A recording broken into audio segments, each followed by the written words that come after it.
In the famous words of Paul Heyman, it's time to get extreme because it's Extreme Rules match card and predictions for you here today on SCW. I'm joined by the one and only Jonesy Chats Wrestling. George, how are you doing? I hyped for Extreme Rules. Very, very hyped. One of the most exciting pay-per-views of the year. I cannot believe I feel so excited about an Extreme Rules. How times are changing. But yeah, really, really excited, mate. I think this is going to be a fantastic show. And the fact it's on a Saturday, even better.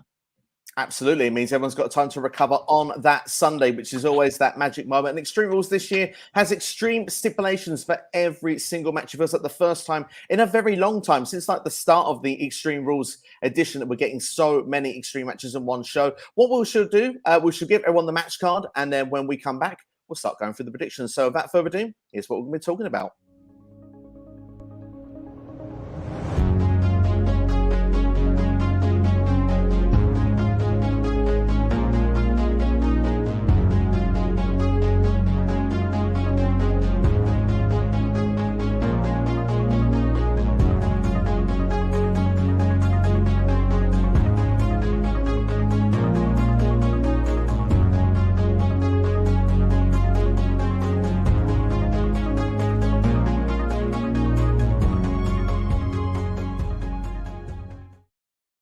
Love that intro. And big thank you as well to NX Steve, who actually put that together for us here today on the channel. And you know what? He's even with us in the chat. Silk, hope you're doing well. Thank you for checking out the stream, my friend. Shame that he couldn't be with us for the live predictions, but feel free to join in with your predictions as we go through the show there. But as we say there, George, lots of different stipulations there for all these different matches. What are you most looking forward to?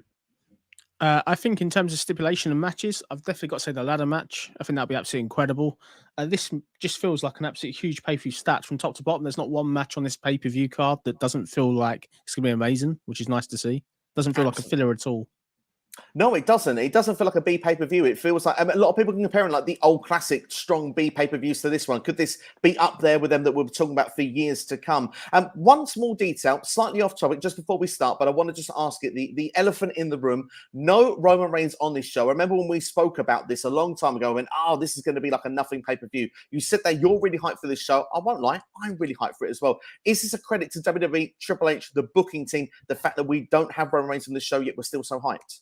Yeah, I think it is. I think the thing is they've done such a good job of cementing every other feud, and it just feels like to me that this has been a really well thought out program. They've done a great job since however long it was at Clash of the Castle, however many weeks ago to get to this point. I think it's just really, really good. But we missed the world champion, but it just shows you don't need the world champion to make this pay-per-view stats. And the other stuff they've brought, particularly the White Rabbit and stuff in the background, this just feels like an absolute huge Attitude Era type pay-per-view for me. It feels like it's one where you need to avoid off social media if you're not going to watch it live, and just wait and see what happens. I think it's just been really, really fun so far, the build. Absolutely. I have to agree 100%. This is something that if you're not watching live, do avoid Twitter, avoid everywhere until you have seen it. And just to note, for those that want to know about the White Rabbit, that'll be our final topic on this video because it's in the title of this video.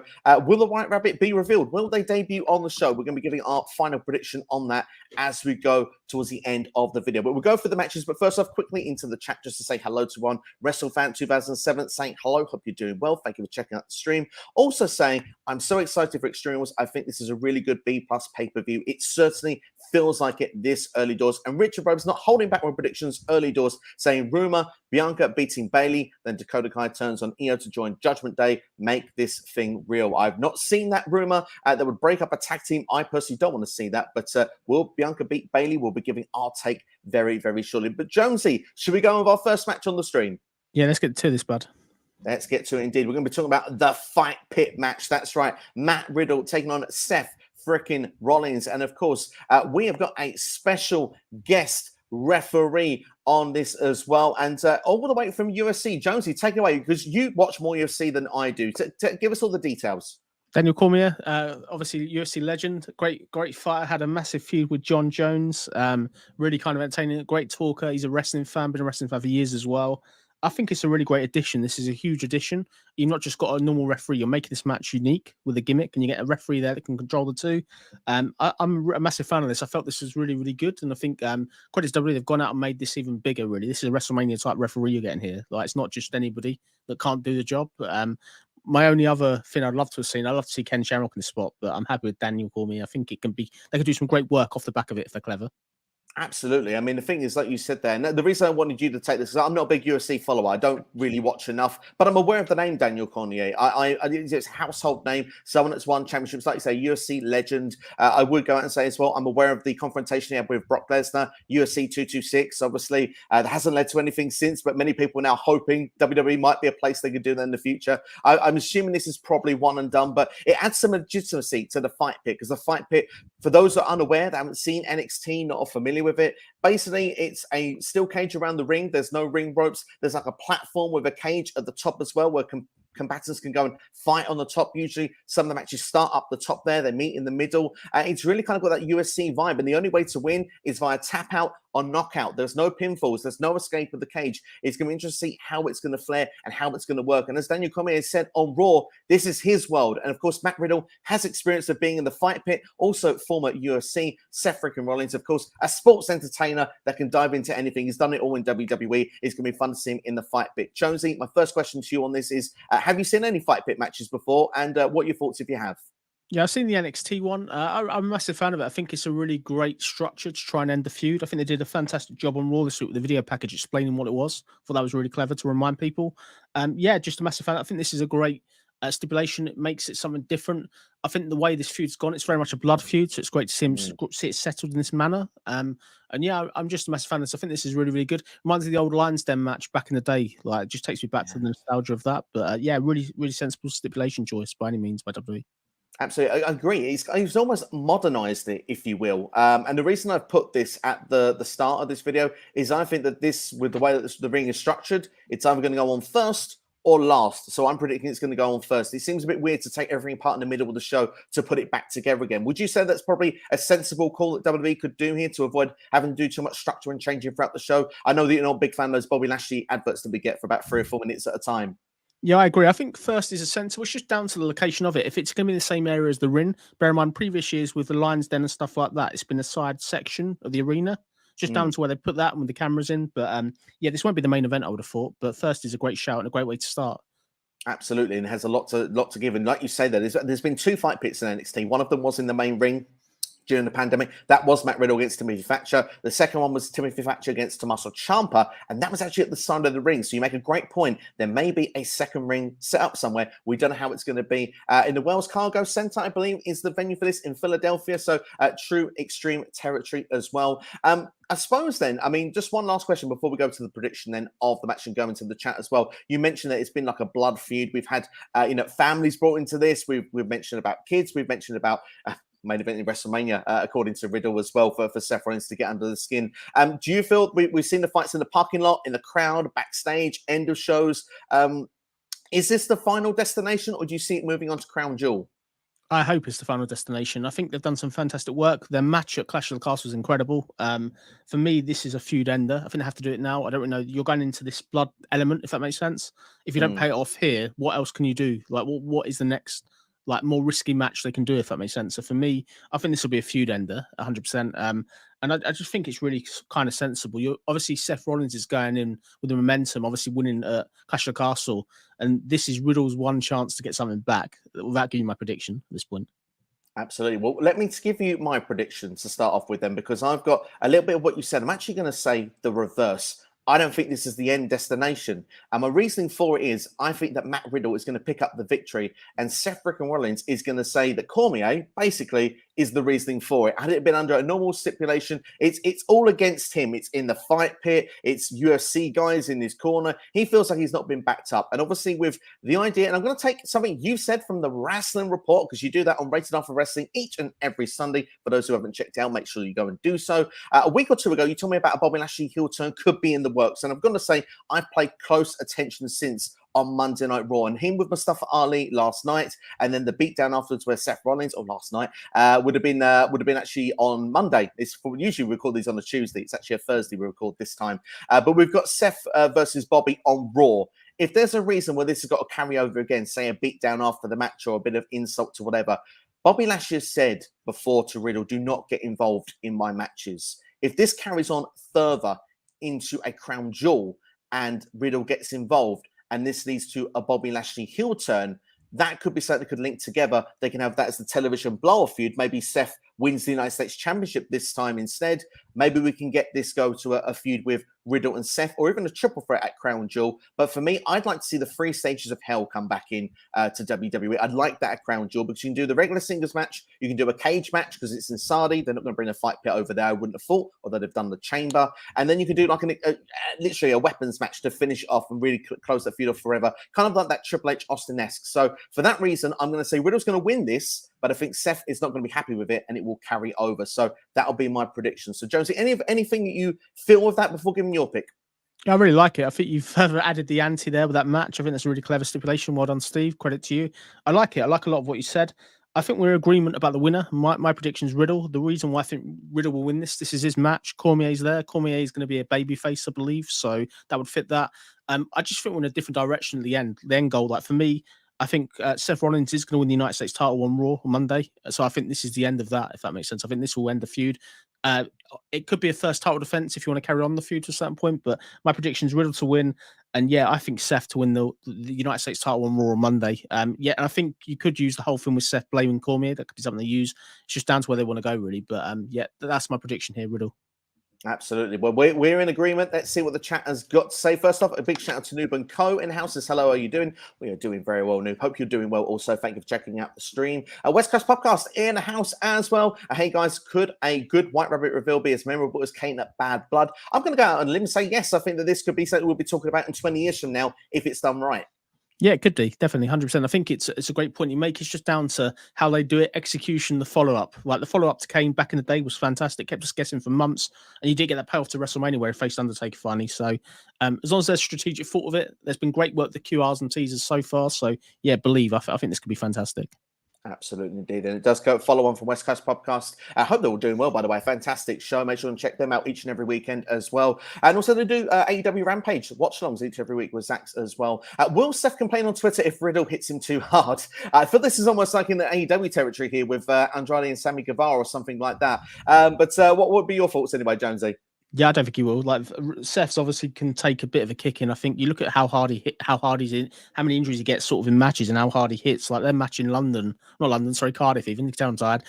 Was just really, really incredible. They were hitting each other really, really hard. So yeah, I think it will just be a worked type of shoot, if that makes sense. I think they'll work it, but they'll be hard hitting. But I don't see Seth moaning unless he's going to moan, and that elevates his heel character more, maybe. But no, I don't think he'll moan on Twitter. I think I would agree with you on that one there, but you never know. Maybe a small complaint on tweet if with Daniel Cormier could be a thing. Could be just a quick question, by the way. Could we get Cormier versus Seth at some point? Because I mean, he has amateur wrestling background. Obviously, he's been rumored and linked with WWE for many, many years in commentary and all sorts. Could they do a match some point down the line?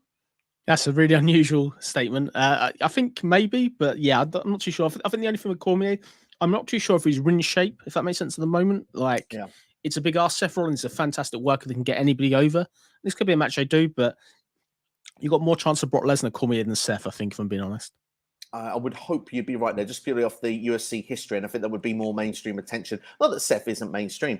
Richard, loving your comment here again. He's always outside of the box, I think, is where we're going to go with it here. Riddle beating Rollins with the help of Bianca Belair to make the save, to make this real. I personally don't see it, but do you know what? I like people that go bold with their predictions. WrestleMania 2007, I think Riddle wins and Seth beats down Daniel, and Brock Lesnar's music hits and beats up Daniel, and we get Daniel Cormier versus Brock Lesnar at Crown Jewel. It does feel like it would be a Crown Jewel-esque type of match if Brock is rumored to be coming back as well. I mean, if it's not a dream match of this from an outside perspective of mainstream, what could you do with Brock Lesnar instead? If you can look at an alternative opponent, that's the question. There isn't that many out there for Brock Lesnar, unless you're going to do sort of disrupt this whole Braun versus Omos feud that's impending at the moment. Unless you put him in there for the triple threat, maybe. But no, I don't see Brock back at this pay-per-view. Your best chance, if you're looking for a Brock pay-per-view, is a Virginia or like a promo, particularly with the other stuff that's gone on in terms of returns. I think they don't want too many returns to overshadow everything. That makes sense. Absolutely. I mean, we've got a big reveal as well, potentially. There could be other ones we could discuss during this stream as well. But Silk here at NXT says Riddle wins for me. This is his match to lose. Plus, he has previous wins in the fight pit over Timothy Thatcher.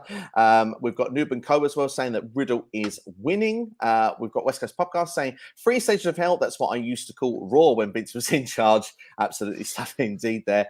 And KXI says, what's going on, Steve? And Jonesy, we're doing very well. KXI, thank you for checking us out. And then Steve says, if you're going 3 stages of hell, I'll go singles match, submission, no DQ match. Maybe a submission would be a good shout to do if they did such thing. It seems like people are liking the idea of that. So I'm quite liking that people like that idea. KXI says, if Riddle wins, that means he would need one more match and they would be 1-on-1. I could honestly see Seth winning. Fair play. Matt did lose the first fight pit match. So there we are. There. And also Silk saying Riddle and Cormier versus Rollins and Lashley at Crown Jewel. To be fair, a tag team match might be a sensible. Like you said, if not in ring shape, maybe a tag match would be a better way to protect, yet get the marquee name over to get people going for it. Would that be more sensible? That's a great match. Like, I think why not? I think that'd be fantastic, and I think you really could get Lashley over as a heel with Seth Rollins sort of there. But it's how you get there at that point. It's that journey in that vehicle that transports them there to that point after their title match. Like, unless Riddle comes out when he's told not to, perhaps Lashley's getting beaten down by sort of Seth, and then Riddle comes out to try and make that save or something. That's where Lashley flips probably, maybe. But yeah, that could work. I think that's a good idea to protect Cormier though that way. Yeah. Absolutely. Well, we've discussed the idea potentially of a Lashley heel turn already in this stream, and the KXO says, well, he's a face at the moment, so he reckons they would side with the MMA lads. At this moment, potentially, if he does turn heel, though, that could change. Richard Robes then, an exciting thing is Edge saving multiple heroes to help good guys win until their WWE careers are saved. It's the best way. You got to love it, Richard. Well, I think we've covered everything up fight pit perspective then. Shall we move on to match 2? Match 2, let's do this. Let's get out the ladders then, shall we? It's a ladders match here there. Bayley versus Bianca Belair. The Raw Women's Championship is on the line. Will there be Damage Control taking over WWE with all those championships? Because we know we've got the tag team champions right now with Dakota Kai and Io Sky. But of course, Bayley had the ladder in the ring on Raw, holding up that Raw Women's Championship up high. Usually for me, I think that can be a bit of a curse going into a show. But going with the story of this, it's been quite nicely building since Clash at the Castle. These two had a great contract signing. Usually I'm not a big fan of them these days. I thought they did a great job on Raw. The fact that Bianca says, like, you wanted to be this character that all the people loved, but you can't be me. Bayley explaining her history, of course, how fans she feels turned on her when she was the hugger, how she's had to adapt, and now her plans work perfectly every stage until now. It looks like they will have the numbers advantage as well. They've attacked Asuka backstage. Alexa Bliss has been attacked. Candice LeRae as well, which I think was conveniently left out at the end of Raw. That could play into a factor when it comes to the match itself. One thing's for sure, we know that Damage Control will be at ringside. So this isn't going to be a straight up one-on-one. I feel that we're going to get quite a few people interfering in this one. Yeah, I think this will be full of interference. I think this will be fantastic. I think the feud's been incredible. Really looking forward to seeing what they can do. Ladder is so dangerous. We don't often see a ladder match in WWE these days, so really appreciate that. And this could be a main event match for me. I think I'm really looking forward to what they do in terms of interference. I think obviously you've got Damage Control, as you said, and also you're going to have potentially, just because Asuka's selling that injury doesn't mean she's not going to be there. And Alexa, there's something going on with Alexa. That's the film with Alexa. That's the $1 million question. What Alexa are we going to see? For me, that's what I'm going to put out there now. I think, what Alexa are we going to see? And is Raw a premonition of something, without going into what we're going to talk about later a little bit? Oh, I like it. Yeah, well, she had a bit of the flickering going on in one of her matches and backstage on Raw as well. So yeah, I mean, Bliss seems to be in and around with what's going on with the White Rabbit. Not necessarily saying she is the White Rabbit, but could be something linked somewhere between it. I mean, for me personally, looking at it, like you said, we have to keep an eye on a lot of people in this match. Obviously, now the numbers advantage seems to be with Damage Control. Asuka, like you said, could still be there at the show. We'll have to wait and see. But personally, for me, I'd like her written off. That's just a personal preference from me. Alexa Bliss, I mean, she has been involved in the storyline. It's a great point you make up with her there, because also Bayley has called her out and saying, was the Alexa Bliss that made me have to change 5 years ago? It's almost like roles are reversed. So I like, and Bliss has had a lot of main event matches on Raw with Damage Control as of late. So I like the idea you've brought up. It's given me something kind of new to think about on the spot here, because this wasn't on my mind coming in. But Candice LeRae obviously seems to be invited into this a little bit as well, the babyface side. I would suggest that this is probably leading to War Games in Survivor Series. I don't think this feud is anywhere near ending. And I think that's one of the reasons why this will be arguably a cluster of interference, because we'll probably get the one-on-one match with no interference, no one outside coming involved in this at Crown Jewel, in my opinion, but the prediction is what happens here. Are we getting a new Raw Women's Champion, or is Bianca going to retain? Do you want what my heart and head says? So if I do what my heart says that Bayley should win the belt in order to make them look strong going into War Games.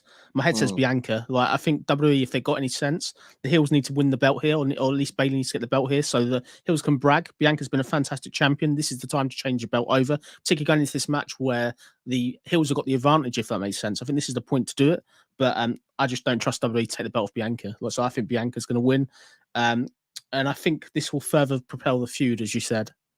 Absolutely, yeah, I would agree with you. And I'm going to say Bianca Belair as well to retain here. I agree with you that the idea that Bayley should win here, but this is what I'm going to say. It's been Bayley's plan up to now. So Bayley's plan is going to, fall at the last hurdle. It just seems perfectly written the way it's done, and the way that Raw ended with her holding the championship up. It's saying soon, but not yet. I think she wins it a crown jewel, because here it's like the idea that, well, she should win it because everything's in her favor. It's going to go wrong on the night, but she'll find a way when her back is against the wall to win the Raw Women's Championship. So I predict that Bayley wins it in a month from now, but I agree with you. Bianca Belair is going to be the one. But just to say very quickly, because you mentioned Alexa Bliss there, and it's just got me thinking. And obviously, the idea here is that if you think about it realistically, WWE knows fans that know him deep down that on Bianca's side, there's 4 people against 3 in Damage Control. Could we be shocked, like we got with Judgment Day earlier in the year, and there is a new 4th member to Damage Control that's beneath the wings that we don't see at this show until it comes to the match time? Yeah, there's a couple of things I was going to say, Steve. So what on the subject you said exactly that. What I was kind of going to say for me, if anybody's going to come up, there's 1 or 2 things I'd like to see happen. Toxic Attraction, they're due up on the main roster. This is the time for them to come out and join Damage Control if you want to make that super type stable for War Games. The other one to do, this call me crazy, this may not make any sense, but Candice LeRae for me, Poison Pixie's a heel, so she should really be turning heel if she's going to have that name. So that's one of the 2 you can see.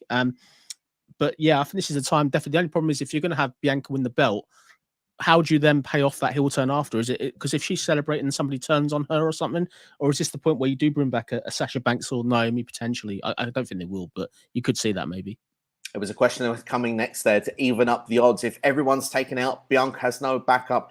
Is it the place that where Sasha and Naomi could come in? And then, like you said, we are really building those numbers up for War Games. Then you could see a team. I mean, like you say, Candice LeRae would make sense to turn heel. I agree with the Poison Pixie. But imagine it, one side, you have Bianca Belair, Asuka, Alexa Bliss, Sasha Banks, and Naomi. That's a heck of a team going into War Games. Yeah, that's the trouble. You're going to have to get somebody on the heel side over. That they're a bit short of heels. This is why Toxic Attraction could work. And then it's just a case of putting someone else with there.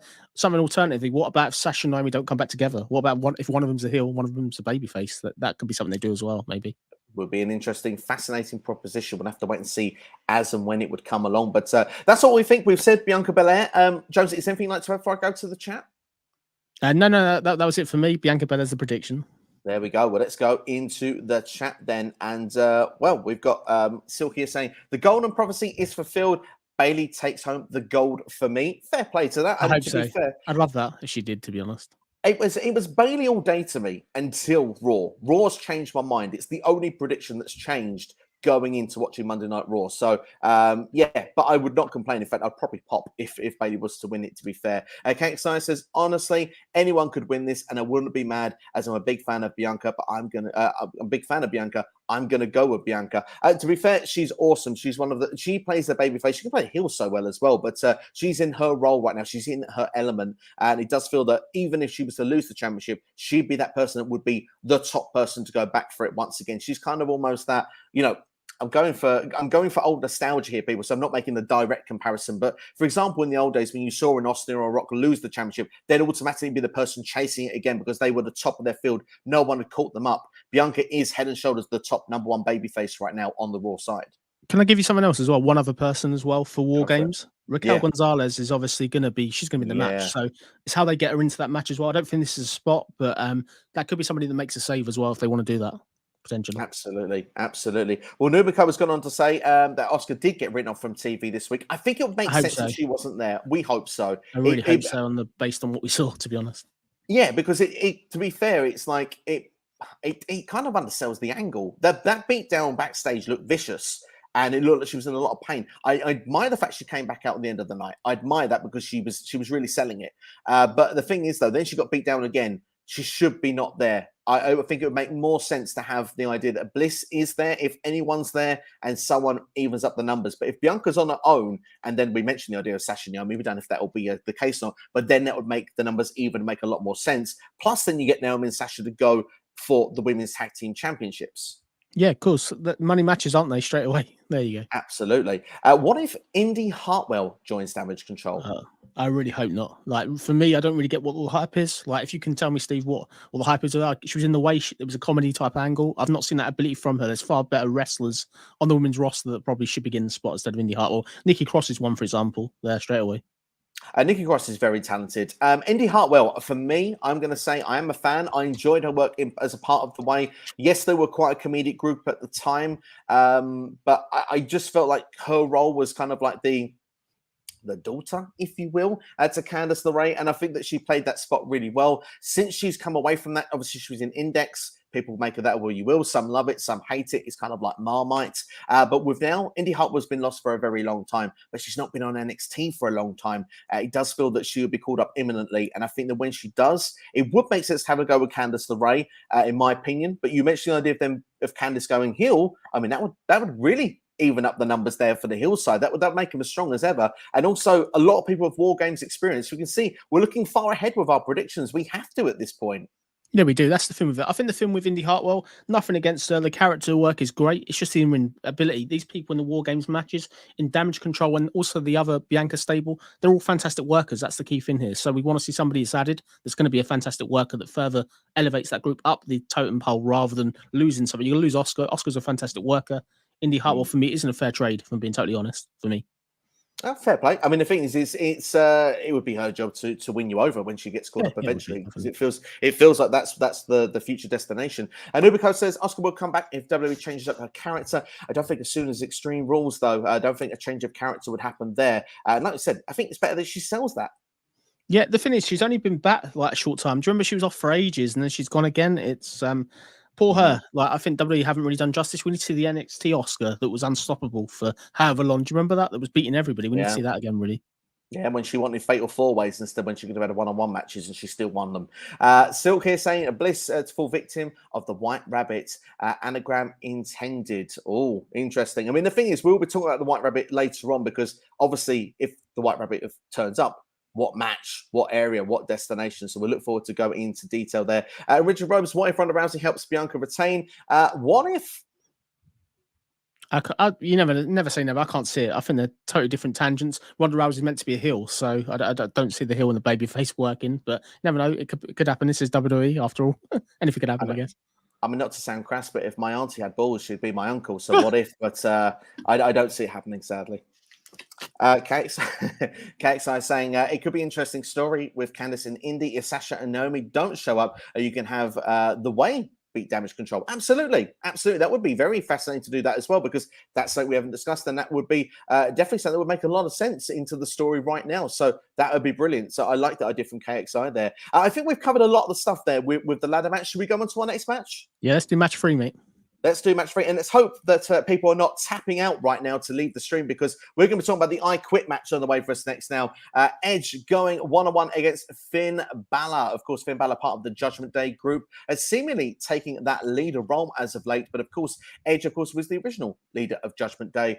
This has been going on for a long, long time. But at the same time, I feel we need to get where it's near the end. But I'm still not convinced this is going to be the finishing point. What I will say very quickly, some passionate mic work's been done with these guys. Edge obviously had the beatdown, was off TV. He's on a part-time schedule. He's made the comeback. He says that you can keep knocking him down. He's not going to quit. He's always going to get back up. He didn't even quit 10 years ago when he was forced to retire. He found a way where he could make it a choice. Loved that impassionate promo. And I've loved the work of Judgment Day recently. I think Finn's been on another level. He's been winning matches, been looking strong recently.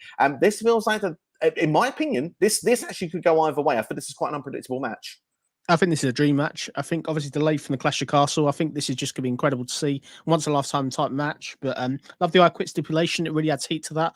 Edge is the man that just doesn't die. He's been injured so many times in the build to this and written off to come back. But great work from both. And yeah, really, really excited. Looking forward to seeing how they kind of play out this feud and how it's going to sort of end ultimately. I think, really, really excited by this match. Could be a main event match as well, potentially.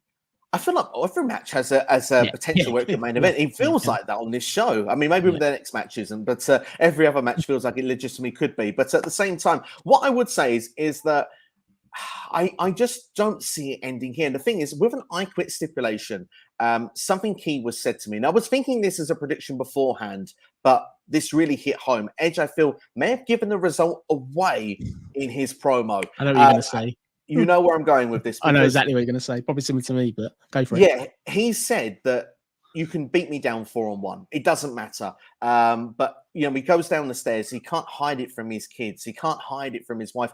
Beth wishes he wasn't going to, almost wishes he would stop on his own accord, but he's insane. He keeps coming back.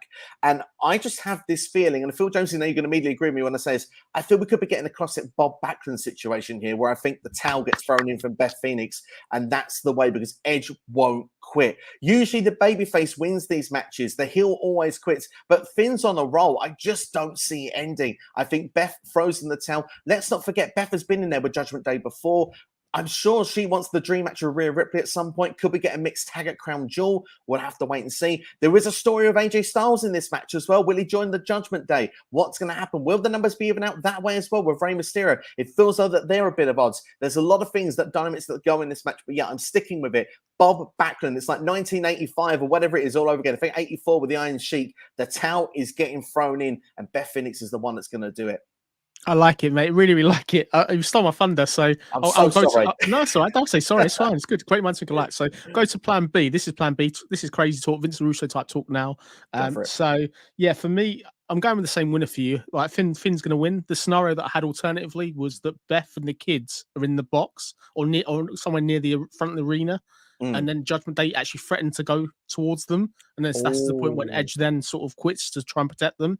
But there's a numbers game here. So if Edge comes out with this, with a win, I'll be shocked because they're so outnumbered. That's the thing. That it just wouldn't make sense. But I like the prediction. Yeah, I think what you said is the way. I think you can hit Edge countless times. They could do The Rock versus Mick Foley with countless chair shots. But it's the family tie, and he's definitely gonna have that tile thrown in. They got to do that. I think 100%. I think it's a nice touch. I know it's maybe some people maybe watching this going, "Oh, what a get out clause," but it's ingenious of storytelling. Yes, it carries on this feud. Maybe there's some people that probably think I've had enough of it, but I do think the long-term goal is Finn Balor versus AJ Styles. They've been building that on the side on Raw. But one question, sort of a side question in a way. When does that kick in? Because I feel that could even go to be delayed to like day one, Royal Rumble, WrestleMania. It feels like we could be playing the long game with that feud. We could be. I think the thing is you do need some sort of babyface counter to Judgment Day, and I think AJ Styles can play that part. Perhaps he can stand up for Rey Mysterio a bit, but yeah, it just down to they could do. I think you could probably go towards Survivor Series and then maybe start that if they're going to do some sort of stable against Judgment Day, maybe potentially, or an 8-man tag or something like that potentially, including Rhea Ripley maybe. But yeah, I think it'd be interesting too. But I think this is the time really probably. This isn't a feud ender for me. I think this feud's just really got started. Although it's been going on for months, this is the first time these two have faced each other, I believe. So looking forward to seeing it. Really looking forward to seeing it.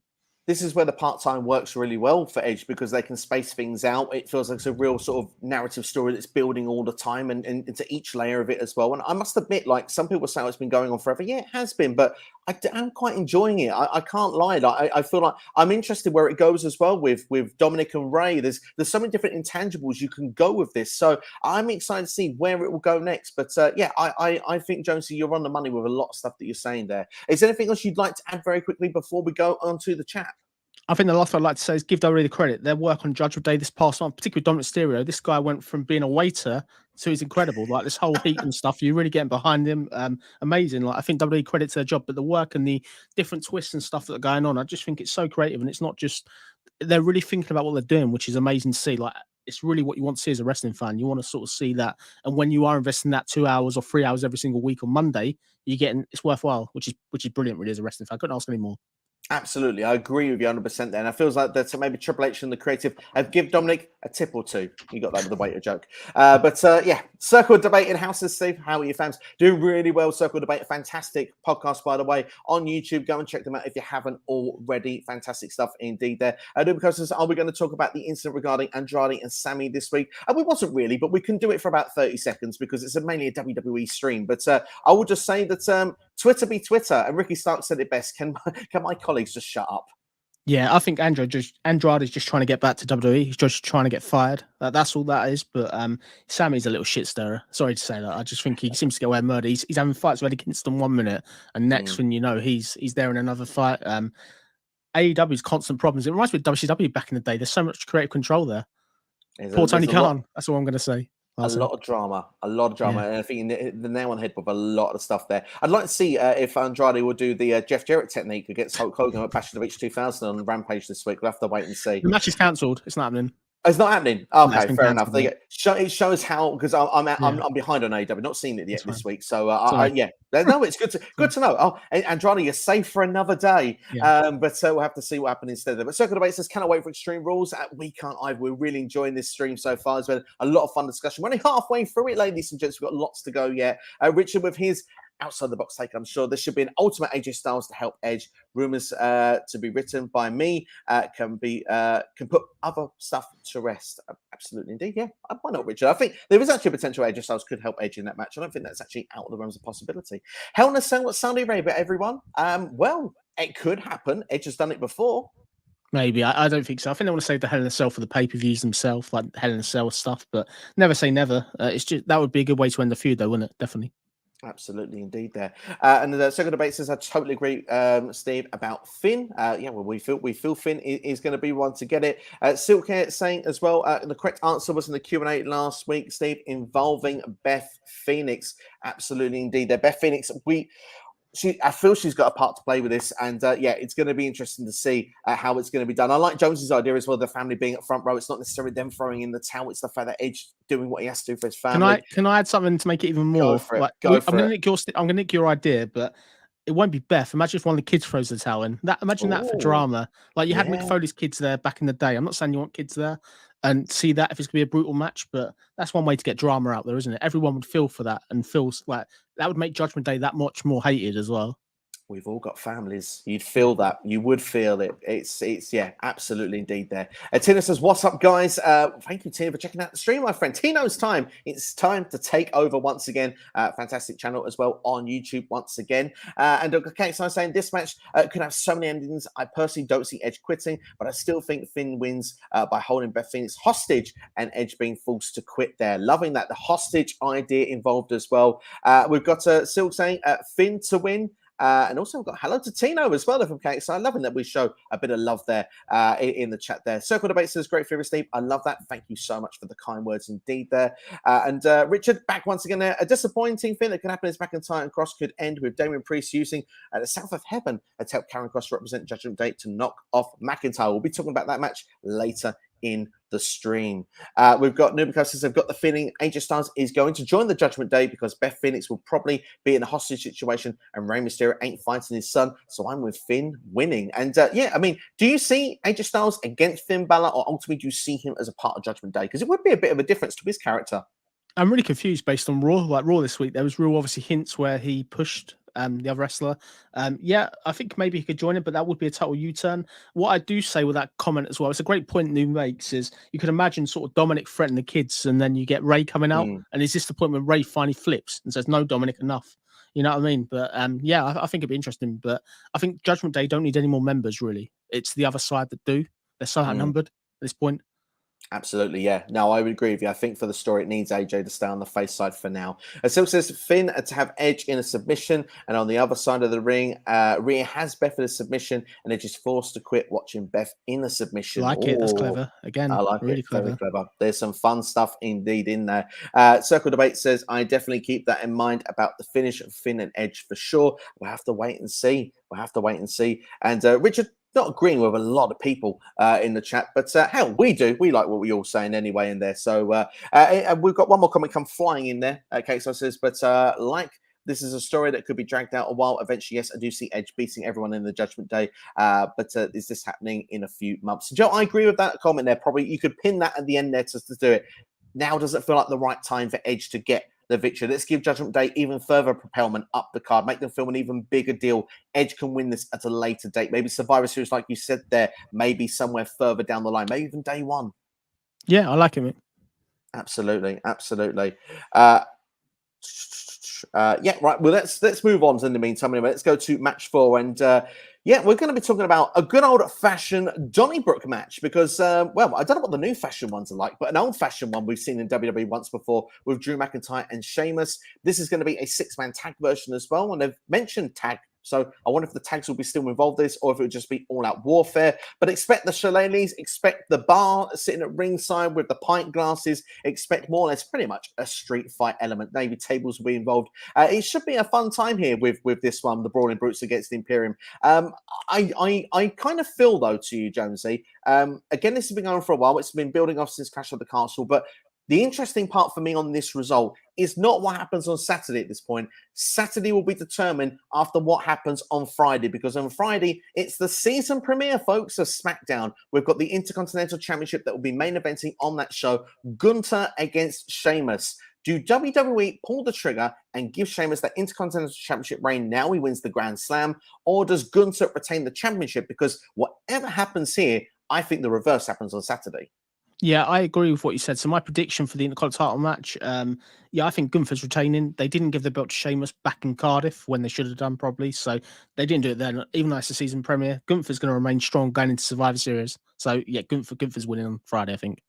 I feel the same. I'm going to stick with Gunther as my prediction. I had a lot of convincing arguments on my live stream the other day that Sheamus should win, with the idea so over at the moment to be the Grand Slam champion. It's almost the rematch, as usually you get in WWE. They do the reverse roles later. Season premiere, if it's a main event, send the fans home happy. But I think Gunther, like you said, is retaining here. I think it makes the most sense. He's done more for that Intercontinental Championship than anyone else has for a very, very long time. And he can continue holding that prestige of that championship going forward.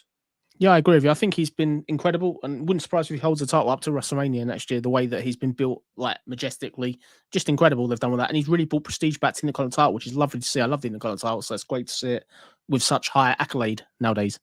Absolutely. Growing up with that, it was always a title that meant so much. So I guess then that means for our prediction then for this match, I'm going with the Brawling Brutes because it's their style of match. Obviously, Sheamus lost the last one. You need to win one eventually. So, yeah, and the thing is, the only other thing I will say quickly that I will say is a little nitpick here is fantasy booking from my end. I did this as a six-man tag in my How I Would Book Extreme Rules video. I suggested that I thought this should have been the one match that wasn't Extreme Rules because of the fact that for Imperium, the ring is sacred. They don't do weapons matches. They are all about doing, technical sort of hard-hitting wrestling. That's what they're all about. I would have loved them to have made this a sacred six-man tag team match, just as a stipulation to say it's a normal six-man tag. I'd like that to be added as a stipulation for SmackDown on Friday. It's not going to happen. We'll get the Donnybrook. I'm sure it'll be a lot of fun, but that's the reason for me. The Brawling Brutes should and must win this match as well, because it's not Imperium style of match. Now, I know that usually that's not how WWE works, but in this, it really should to help with the integrity of those characters as well. Yeah, it should. I think the thing with it is it really would help, but I think this match will be fine. Yeah, my prediction is the same as you. The Brawling Brutes to win. Sheamus to get his momentum back. Look on Friday night for SmackDown. I think they're going to do a DQ. I think these teams will be split apart, but I think crucially, obviously, Gunther does come away with the belt, which is what they want to do. But that's my final prediction. The Brawling Brutes here, I think they have to do it. Look for Giovanni Da Vinci to be the one that gets pinned as well. I think he'll get pinned, and I think Sheamus is the one that will get the pinfall. Yeah, I think that makes a lot of sense. I like that idea and makes sense there. Let's go into the chat and see what they've got to say. West Coast Podcast, this match it will be... Let's start that again. Apologies. This match will be used to deliver all the extreme chaos old ECW fans will be looking for, but safer, which is a good thing. I think it's a sensible comment as well. Obviously, back in the day, you see like all sorts of chaos with ECW. This is their style of event with extreme rules, how it's been morphed over the years. But it's nice to see that things are done safer in the modern era of wrestling. I agree 100% with that. Absolutely, indeed. There. Kate's saying, I see Gunther versus Sheamus ending in a draw, but the Brawling Brutes win this match. That's a possibility. Maybe they just chaos on Friday. We don't get a winner. That's clever. I think that's a good way because you want something left for the match the next night, didn't you? You don't want to totally destroy each other. But judging by the Sheamus Gunther match previously, it was incredible. They tore lumps out of each other, literally. I feel sorry for their chests going into Sunday morning. That's for sure. Absolutely, indeed. There, Richard, that's absolutely bonkers, my friend. Never happening in a million years. But I'll give you the credit to read it because he's almost our regular troll at this point. Bruce might put Oscar to sleep when Sheamus bro kick before Extreme Rules will be exclusive for October the 8th. There you go. I'll give you 15 seconds of fame at least with that one. KXI also went on to say earlier that he doesn't know of this match, but I thought this match would lead to Sheamus versus Gunther too. But with that happening before this match, didn't know who was going to win, but of course, later on, went to say the Brutes would be the prediction. So there we go. That's that one covered. We'll go then on to our following match then. And I'll tell you what, this one certainly could be a bit of a sore one. It's a strap match. That's right. Been a while since I've seen one of these. Karrion Kross against Drew McIntyre. Thank goodness it's not a fireball match. But at the same time, what have been your thoughts with Karrion Kross since his return to WWE? Obviously, he's had his focus on Drew, not liking the idea that Drew was the chosen one, and obviously feels that he will be controlling that destiny. TikTok time is coming that he'll prove he's the chosen one to go for the championship later down the line. I've really enjoyed it. It's fantastic. Karrion Kross back, and this time the NXT Karrion Kross. So I really enjoy what they've done.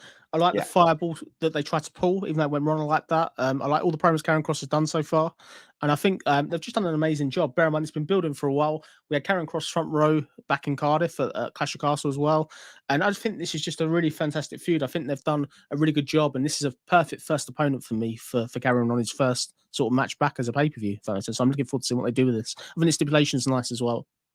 It really adds a bit of depth because obviously it's a couple of matches, first times here, but they're on Extreme Rules, but they've kind of gone, to hell with it.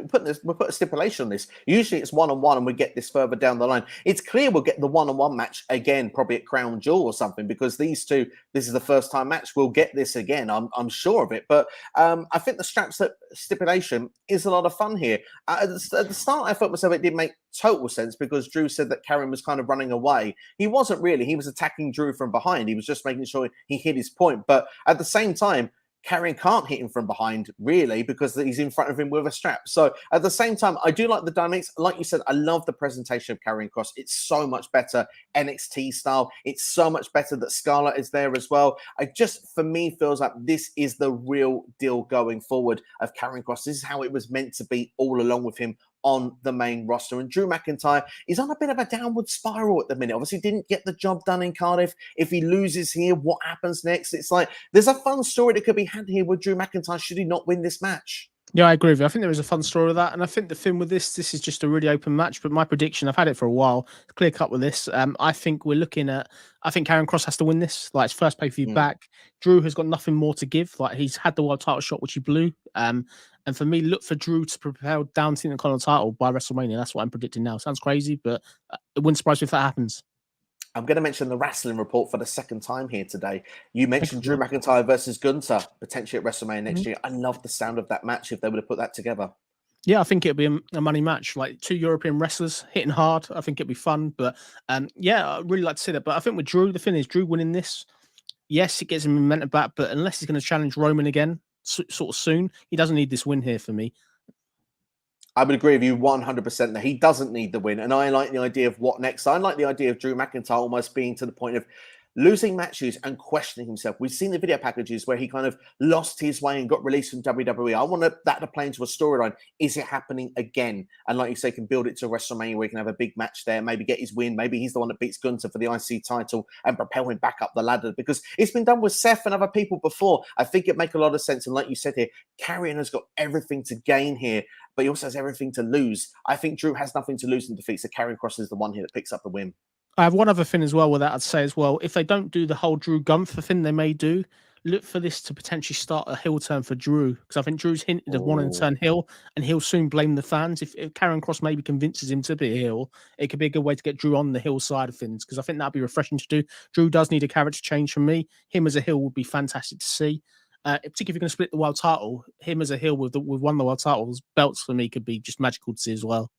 Absolutely, yeah. Can you imagine having his magic moment in front of fans as a heel? That could be interesting if and when they were to ever do that. But that's what we think. We're going to dive back then into the comments here. I love, by the way, Tino Simon says the fireball match would be amazing. Absolutely, indeed there. But I mean, to be fair, we mentioned in the last match how WWE were doing things a bit safer. I mean, to be fair, the angle went a bit wrong when they did that on SmackDown. But you know what? They made up for it, I think, a little bit. They tried to rescue it as best they can. Drew was right not to sell it, and they did stuff on the fly. And I think that they kind of made up for it in the end.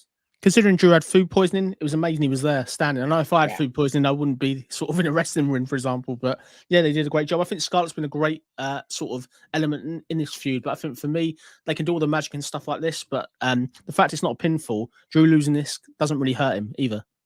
No, it doesn't. No, I completely agree. Tina's Time says, whose chest is redder by the end, Sheamus or Gunther? Probably both, but most likely Sheamus. Yeah, I agree with that. It's probably sensible, James. Yeah. Probably the same as here. But KXI goes on to say Kross wins this match, hopefully clean to make him look strong enough to face Roman and look believable as a challenger. I mean, that would be a match that would be fascinating to see further down the line. Definitely. Can I add one last point as well on this as well? Please. Crucial note. In the graphic and poster behind, I think it was Karrion Kross, there's a graphical glitch. Does that mean anything, Steve? That's what I'm going to ask you before we go further. Well, potentially. Obviously, Kross has been also mentioned with a QR code as well on SmackDown also. So there's definitely links there. Obviously, with the White Rabbit, Lucha Underground history, people are aware of it. I'm sure W is playing into it. But what I would say is I'm not sure it's going to be Kross. I think they give too many hints away to suggest it. I know we're going to elaborate a bit later, aren't we, what we think. I just thought I'd mention that while we're on this match. That was all. Absolutely. But the thing is, though, what we went and say there a minute ago as well was, I mean, this if there's going to be the reveal, this might make sense to be the match that they do it on. Obviously, we've had all the men's graphics have the lanterns, have all the White Rabbit stuff going on. The women's matches don't. That suggests to me that the White Rabbit definitely is a male competitor. Yeah, if it is one person, we still don't really know, do we? That's the thing. We don't know. Let's go on and see what other comments are saying, and we'll go on to our last match, and then we'll go on to the White Rabbit afterwards. West Coast Podcast agree. Drew doesn't need it, even when losing in the UK. He's still W's top merch seller. Well, there you go. Obviously, wow, I didn't know that. I thought Roman would have been. Absolutely, yeah, I would have thought so as well at this point, but shows how Drew has still got it with the UK market. Can't agree with Jonesy. I believe Drew will turn heel. So there we go. A bit of support on that one there. Good to see. And also, Can't saying, have Yars realized in promos? Kross keeps saying, we will change the timeline. Like, obviously, this could mean him and Scarlett, but who knows? Kross gets a faction and helps them win this match. Absolutely would be interesting to see if that was the case. I did say JD McDonough would be a good fit. Jordan Devlin formerly would be a good fit to be with Kross. They kind of got similar looks and vibes, and like, I mean, McDonough's been a bit creepy with his stuff, happy to bleed in NXT, so I think he'd fit quite well with the TikTok if there was a faction going on. I like a suggestion. I think he would fit. I think the recharacterization of JD McDonough has been incredible. Like from Jordan Devlin, it was a high flyer and stuff. But yeah, it could be a good shout, Steve. I would not complain about that. I'd be a fan of that, definitely. Absolutely not. Randy Sam, hope you're doing well. Thank you for checking out the stream. And Tina says, guys, look at the match. Look at the pictures. The women's don't have the lantern. You say it as I type it. There we go. Well, we're on point. Great minds think alike, Tina. Clearly, that's what it's all about. And also in the Drew McIntyre Karrion Kross poster, there's rabbits as well. I don't know if that's in all the posts in all the matches, but particularly behind them, there's rabbits as well coming out, which is interesting as well. I would need to look again, but I do think it might be in the Edge Finn match as well. But we'll have to wait and see. It might be. Maybe Tino, if you're there, can have a look for us right now and can let us know to be sure. But while we do that, we'll go on into the final match that we're going to discuss about. We're going to talk about the Extreme Rules match for the SmackDown Women's Championship. Liv Morgan taking on Ronda Rousey. I mean, this storyline has been going on for quite a while now, since Liv, of course, cashed in Money in the Bank successfully, beating Ronda Rousey, getting probably the biggest night of her career, the biggest pop of her career as well. Since then, they went on to have the one-on-one at SummerSlam. Not going to lie, probably didn't book it the best with that finish, the way they did it. But Liv Morgan did retain the championship, even though she shouldn't have done. They're trying to repair things at Clash of the Castle. Liv winning clean over Shayna Baszler. I think they did a fairly good job, but it was a weak spot of the card that it could have been. Anyone falling away in Gunther versus Sheamus had a tough time that night, in my humble opinion. But now we're trying to get Liv being a bit more extreme. Ronda Rousey, of course, is one that, happily will just attack people with her submissions. She's got the MMA background, of course, UFC, all that jazz. She is naturally extreme, and she doesn't buy Liv's extremeness either, despite the fact that she put Lacey Evans through a table and, of course, attacked Lacey Evans with a kendo stick. We've even had a baseball bat been mentioned in this as well. It feels like all the toys will come out for this one. It'll be a lot of fun, hopefully, this match. And for me, I think the believability for Liv Morgan to win this match, it needs this stipulation. A regular one-on-one, I would definitely go Ronda Rousey, no other way. But is there a glimmer of hope now that we've got Extreme Rules involved in the stip? I think they've done a fantastic job of rebuilding Liv Morgan the last 2 weeks. That was incredible on Lacey Evans. That was really the first time we've seen, for me, Liv Morgan actually look like a credible champion that's actually going to do some damage. Yeah, you can add all the stipulations you want, but for me, I still don't think this changes the outcome of my prediction, even with these extra bells and whistles you give Liv Morgan. Well, that's the thing. And here's what I'm going to suggest now, because I'm going to go on a tangent a little bit. So have to follow me with it. We're going down the rabbit hole, ladies and gentlemen. But what I'm going to suggest is that Ronda Rousey's had a storyline on the side going on with Shayna Baszler. Now, if you remember when Ronda Rousey was being suspended via Adam Pearce, being arrested, taken out of the arenas, and Shayna Baszler telling her this is not how we get things done. That was when she was in the championship picture. And we've seen her lose that match. We've seen Ronda Rousey Mona said, "You used to be a badass, you used to be a killer. I look forward to having that back." And many people said then since, "Oh, maybe this means we're going to get Ronda and Shayna as a team." Don't get me wrong. We've not seen that in WWE. I'd love that. I think it'd be a great idea to do. But what if we're actually going to get Ronda Rousey versus Shayna Baszler? What if Baszler is the reason that Ronda doesn't win this match? Yes, it doesn't really do Liv Morgan any favors on the night, but it gets her out of this program, still a SmackDown Women's Champion, and can go on to a different program and hopefully can be the Liv Morgan like we've seen against the Lacey Evans, for example. You said that I see a credible champion when I see her against those people. Against Ronda Rousey, it sounds terrible to say because I'm a big Liv Morgan fan, but I agree. I struggle to suspend my disbelief in this match. But I think if you have a credible way to close this match, like Shayna Baszler costing Ronda Rousey because your killer is back and she's here to kill off Ronda Rousey, I think that makes a lot more sense. I like it. You've really, really painted a finish there that can work. It's not unbelievable as well. And it does create that dream match. The only thing I would say that sort of maybe prevents it a little bit, unfortunately, Shayna Baszler is in the same league or level as Ronda Rousey in the roster, if that makes sense, in the rankings or anything like that, which probably prevents it. But I think this just will be a good match. I think either way, this will be a fantastic match. It'll be hard hitting. And the fact you got me to this point where I'm considering if Liv Morgan maybe to win the match and retain the belt, that's crazy. I never thought I would, to be honest, but that's not my prediction. Yeah. You're going to go with Ronda then? My prediction is Ronda Rousey. I think Ronda Rousey will get the belt here. This will be the start or the continuation of the heel turn. I think she's holding the belt to WrestleMania. Like I think that's still on. I just don't see anything otherwise. The only thing that stops Ronda Rousey winning here, as you said, is an interference, and it's just down to where they want to go with that. Like for me, if I think Liv Morgan win here would be majestic for Liv. It would do Liv the world of good to win this type of match. I just don't buy the Liv Morgan world title reign so far. I just still don't think she's going to be a long-term champion. I think that's a fair comment. It's a fair comment. And what I'm going to say to you is that my head says Ronda Rousey. My heart says Liv Morgan. And do you know what? Sometimes you've got to go bold, Jonesy. You've got to go with your heart. I am going to say that Liv Morgan is going to win this match because Shayna Baszler is going to cost Ronda Rousey. Remember, we're going Triple H's era now. Shayna Baszler was a killer under Triple H in NXT. I think he's going to bring or trying to bring that Shayna back. And my other thing that says that here, why was this not another match type? Why wasn't it a submission match? Why wasn't it anything else? It's Extreme Rules because anything goes, and I think anything will go. And for some reason, any match I think could be main event in this show. But WWE has picked this one, and it was the main match shown on their graphics. So it feels to me like this could be the main event of the show, which is why I've put it here. And what a big talking point to come out of the show if you get something like that to close the show off. So that's why I'm going to go for Liv Morgan to retain, as bold and maybe as crazy as it may sound. It's not crazy. It's not crazy. Definitely not. I think either way it'd be good. And yeah, if what happens and Liv retains in the way you said, I'll be a massive fan of that. Because this Shayna Ronda match, even if Shayna's got no chance, I still think it'll be fantastic, like hard hitting, which we could see as fans. Absolutely indeed. Let's go to the chat very quickly then, because we have one other topic we want to talk about, and Jonesy's got work tomorrow, so we need to get through those topics. We've got KXI. I believe you had your first comment in. We should get up that first here. I see Ronda being really brutal and showing no mercy to Liv, which is why I see Ronda winning, turning fully heel in this match, and her and Shayna go on a power trip as a tag team, the two-person power trip back in WWE. Do you like it? I do like it. I think it'd be a really good team. Absolutely, I do like it as well. Tennis Time says, yeah, there is. It's just a red lighting instead of green. That's the difference with the Edge and Balor graphic compared to the other. Is there a reason that's? Yeah, thanks for looking up. Is there a reason it's red compared to green like the others are? Maybe because I'm not too sure. I think they've just done that. Yeah, I have no idea, to be honest. Like it does stand out. Absolutely. We've got Jacoby Peter. Thank you, Jacoby, for checking out the stream.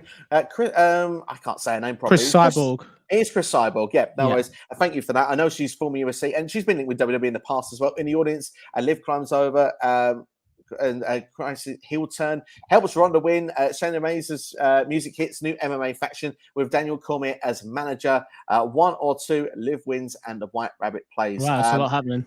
There's a lot happening in that comment, and I appreciate the effort on that. And if that happened, I tell you what, I may buy you. Where do we start if that happens? I think it'd be fun to see. I think it'd be fantastic. But can you imagine playing that on TV in that order? You'd have a lot to. Where do you go next on Raw and SmackDown? I don't even know. I speak to you, Swan. I think you need Dana White then involved. You need to literally have Yeah. WWE versus UFC going forward after that. You need to make a thing of it, like the wrestler or the MMA fighter. Yeah, you do, 100%. That's the only way I can see with that. But Jason Michael here saying Liv Morgan wins because of returning Charlotte helps Liv and cost Ronda the match. That could also make sense as well. Been talking about Charlotte for many months. I've ruled her out for now because of Andrade's interview earlier this week. The idea potentially that she's taking time off for personal Is that reasons. a swerve, do you think? Is it a swerve? We don't know. I mean, it could be. Anything could be happening with this. If you're going to have multiple returns on this show, I know they did a few returns at SummerSlam. You don't want to have all your eggs in one basket, do you? That's the thing. Like, I think you could save Charlotte for now. You don't really need her. But I wouldn't complain if she did come back. I'd quite like to see her back, to be honest. I rate her. She really good. I am a big fan of Charlotte Flair. Would love to see it. Right, so we've done all the matches then, and for about 5 minutes or so, Jonesy, can we talk about then our last topic? Then we'll talk about then the White Rabbit. Is the White Rabbit the main talking point? Is it going to be revealed? Will we get a debut at Extreme Rules? Pretty much. I mean, you're a big fan of all of this. What is the feeling with you? Why you're so hyped with the White Rabbit? I just think it's been incredible. Like, slow build. It's really been thought out. The QRGs have been incredible. You've got no idea who it's targeting. Even if you got the answer, like we knew at WrestleMania that Cody Rhodes was debuting. The answers are all there. You know what I mean? This, we've got no real idea. We have an idea of who we think it is. And there's so many ways they can go down. And particularly with this week where they've hired this new creative director that's friends with Bray Wyatt. I'm a massive fan of this. This feels to me like I've always liked the mysterious angles. I was a massive fan of Retribution in parts at the start. You've just got a real good chance to come out of this with everybody talking. And everyone obviously expects Bray Wyatt, which he has signed. That's fine. Let's be clear. He has signed, definitely. But it's just what you want to do in that and how you play that out. Because for me, if you are going to debut a White Rabbit as such, he's coming out masked. I don't think this is the mystery of it. Even if you think it's Bray Wyatt, why not have 4 or 5 sort of White Rabbits there? So you don't actually know which one's a leader, and you can just go week on week. Going into the season premiere, you want that still to carry on. If they give Bray Wyatt there, yes, there's going to be ratings to see what he's going to say. But the way this has gone so far, this is a slow mystery for me. I don't even think we're going to get a reveal of Bray Wyatt at this pay-per-view. I think we're going to get something, but look for masks. That's what I would say. Earlier. I love it. I love it. I'm just going to. I know I felt I've interrupted you at the end, Jones. I'm sorry about it, but I absolutely love it because the idea as well. Because for the first time, if you have like the rabbit heads there and it's like a group or whatever, and then for the first time actually in arenas that we've seen on social media, we don't even get the reveal, but we just get the red lights and we get the music playing of Jefferson Airplane, the Feed Your Heads, like just playing in the arena, even just to go off the show. I think for me that would be outstanding, exceptional. Yeah, I think it would. I think the thing with it is you've done such a great job of building up this mystery. My biggest question is where they're placed. Like Bray coming out with Alexa, yes, they've got history. They don't like violence on women, so it's a total waste of time in my essence. I think if you do Bray, unless you're going to have somebody else be with him or help him or something, but let's do the mystery part. Let's play on this. You've already had to work to get to this point of Bray Wyatt. The original idea and the original picture idea, we said this on a Wrestling Report a couple of weeks ago, was a stable with Karrion Kross, Braun Strowman, Joe Gacy, and Dexter Lumis all planning the puppets. For me, you don't need to play puppets, but let's put people under mask and let's really drag this out. Let's make this like a storyline that can go on for 6 or 7 months, really, because I think the heat's there. The only danger you've got with this is the minute they didn't get Bray Wyatt on week 1, people were angry. It's just if you have Bray there unmasking, why do you want all the answers this week? I think you should wait, really, if I'm being honest. Well, that was the question, because I'm going to go through some names quickly, but just want to say quickly, what if it's not Bray Wyatt? Is everyone going to turn on it that quickly? Yeah, maybe. That's the thing. Depends what it is. Like the crazy idea that I had was this was a couple of weeks ago, and it's absolutely batshit crazy. I don't think it would work from a legal perspective. Was Aleister Black really? I thought Aleister Black would be a great one. No one would see coming, and you've then got that. How did he get out of his contract? Bear in mind when he went from WWE to AEW, he just turned up, didn't he? Even though there was meant to be contracts and stuff like that. But yeah, for me, I think Bray obviously is going to be there, but it's what he's orchestrating and what the plan is. Like, where do you debut him? If you can do the stable idea, Karrion Kross is the route you go down. Instantly, he can help him, but it's just what the long-term target is. And I'm just glad Roman Reigns ain't on this pay-per-view, because if he's coming out at the end of the pay-per-view, Roman Reigns standing there, you could imagine this music all creeping and him laughing, and then that moment's gone. Yeah, absolutely. I completely agree with that 100% there. I don't want them linked with a bloodline, even though we've seen the flickering of the lights during Solo Sikoa and Sami Zayn's match earlier this week, a week or so ago anyway. But what I would say very quickly then is I want to give a shout to NXT. Well, it's not with us doing the predictions today, but he did say, and Triple H said, is someone no one's talking about. And obviously he suggested the idea of Bo Dallas being the White Rabbit as the lead to further on, like you said, to this group, to what it can lead to. And maybe people, if they see a Bo Dallas under this new gimmick, could have a chance to actually do something proper rather than Bo leaving or being a part of the B team. Actually, people would say, right, it's Bo Dallas. Yes, Bray's coming, but he's not coming yet. And it's a matter of when he's coming rather than if maybe people won't turn on it. I like it. I really be a massive fan of Bo Dallas coming back. I'm just not too sure, really. The crowd are rabid and they want Bray Wyatt. Bo Dallas is a fantastic addition. No one saw coming. It's just how you place that. If you have Bo Dallas there and then you think he's the leader, then you do get a Bray come out in the mask that's clearly a leader, dressed different or whatever. You can then tap him on the shoulder or do whatever. And you can do that tease, and then you can just do the different voices or whatever. This is something that's really got to drag on. Any good murder mystery or who done it, you don't know the killer at the beginning. You know what I mean? You got to try and figure it out. And this is something with all the clues we've had and how it's been built up. Let's just drag this on. I think if you're going to come out and Bray comes out, I'm back, etc., etc. It's like, well, let's at least keep up the vignettes you've been airing, the QR codes. Let's make this as mysterious. I want all the QR codes to mean something instead of him just turning up and it's I'm back. You know what I mean? That's the thing. I think it's too easy to do that, really. I totally agree with you. I feel like you said, I think this is my thing. I think it's Bray Wyatt ultimately end of the day, but how we're going to get to Bray Wyatt, I don't know if the reveal comes here, but something's going to be given to us proper and probably will take us off the end of the show or whatever they're going to do. I don't know how they're going to work it around it, but I love the idea of the White Rabbits in the feature. I think it's a fantastic idea. I almost want to steal it. I think it's that great. But at the same time, I would say that, like, if you look at all the QR codes and stuff that we've seen, I want to quickly ask you a question as a fan. Like, we're hardcore fans. We love all the details, the in and outs, people have been doing the research on Twitter and stuff, what everything means.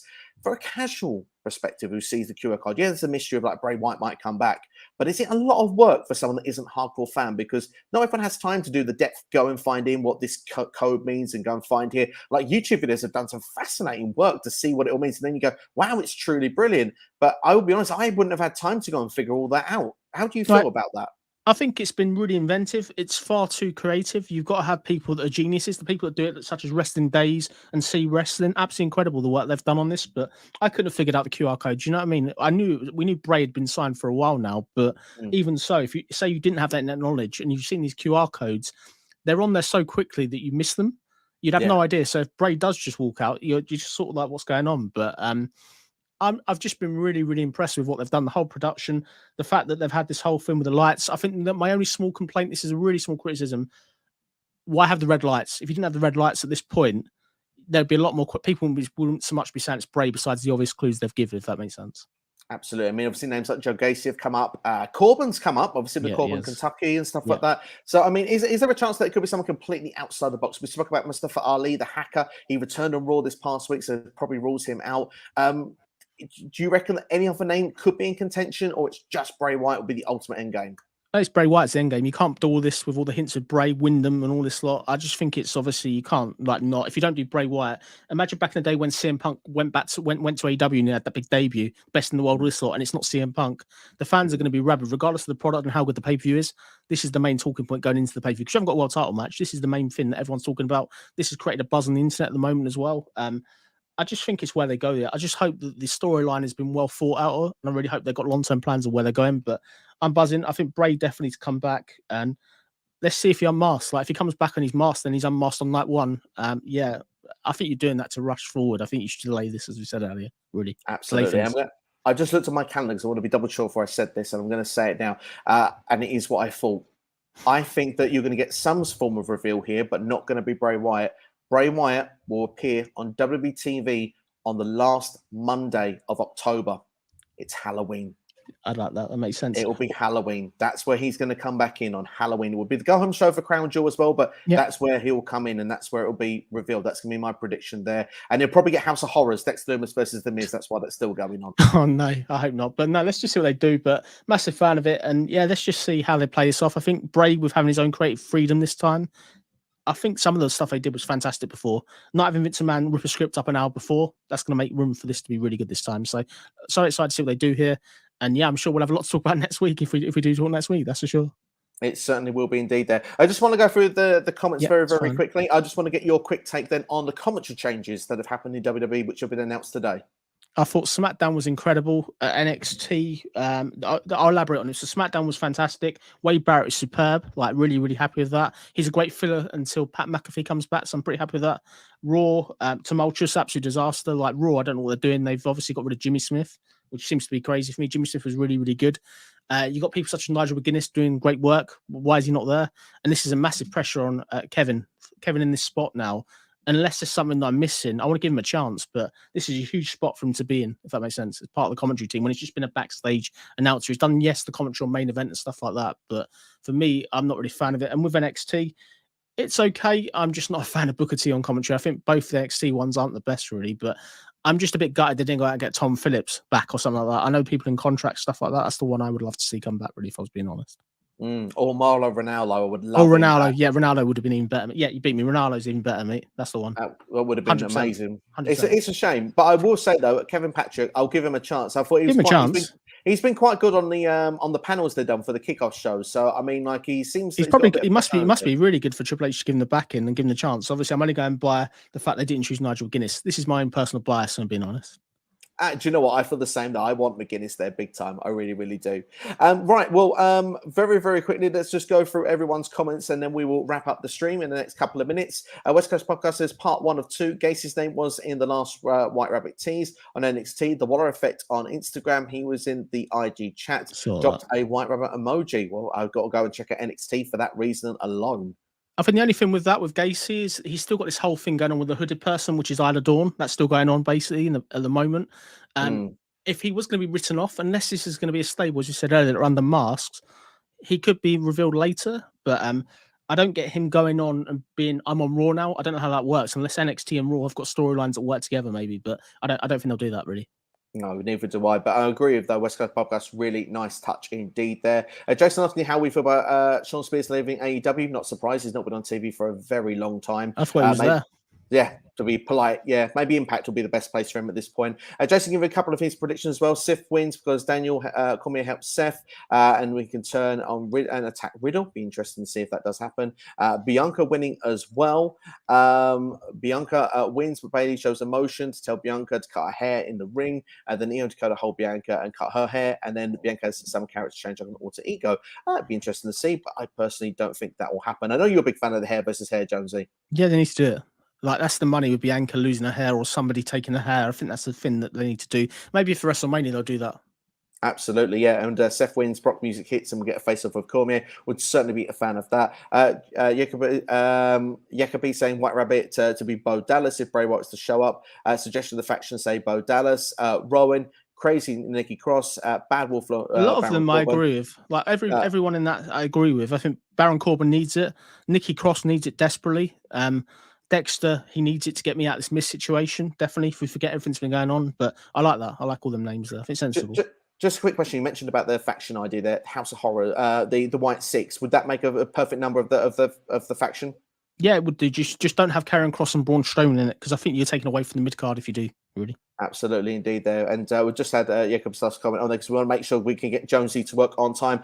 We got WrestleMania. Evening, lads. Thank you very much for checking out the stream. But we're pretty much wrapping things up. But you can definitely catch us from the start of the stream again. But hope you're doing well. Great channel on YouTube. Make sure to go and subscribe. And Kevin was kind of bad on commentary. I think he did it on main event. Oh, well, that's KXI's opinion there. Can I add one last thing as well on the commentary with Kevin? Kevin, yes. I think if I'm putting this out there, I've not heard anything, but this is my prediction. Kevin is holding it together until Pat comes back, and then Wade will jump to Raw. I think that's anything logically. I think the reason why they've done that. That could make sense. That I can see that potentially happening. We'll have to wait and see as it will play along. But that's pretty much it from everybody. So thank you very much, everyone, for your comments and stuff. A big thank you to Jonesy Chats Wrestling as well. Just to say, you can follow him on YouTube right now. You can follow him on Twitch as well. He's on the Rated R for Wrestling Report each and every Sunday on Rated R for Wrestling's YouTube channel. And as you know, it's predictions time. He's usually here with us here on SCW. And just to say, if you haven't already, then make sure to sub to SC Dub. Yes, please like, share, and subscribe subscribe, and leave a comment in the comments below. Of course, if you've missed anything or you're watching on delay, let us know your predictions in the comments below. I look forward to interacting with you. But thanks for everyone that's been involved in this. It's been a lot of fun having you here. And also, we've got Kate and see you guys. And we've got last one here. What if Kross's promo on his Twitter is teasing new faction happened this Saturday? I don't know who, though. We have spoke the idea about potentially a Kross faction. Just very quickly, Jonesy, who would you have in it? Who would have in it? Nikki Cross. She needs to work. I think you need to have Dexter Loomis. He needs something new to do. Dominic Dijakovic. That's another one that needs to come back urgently. You could also bring back Bo Dallas if you want to bring him back. And then you could also go and get a Joe Gacy if you want to drop everything that's going on NXT instantly, basically. I love a lot of those suggestions. And Mustafa Ali was the other one as well. Absolutely, be a great one as well there. And JD Madonna, as I said earlier on, I think he would be great with Karrion Kross. But that's all from us anyway. Take care, all the best. Let's get extreme, let's get hardcore, and let's join Extreme Rules this Saturday. And make sure to keep an eye out for SCW, the review, which should be dropping on Sunday. Take care, all the best.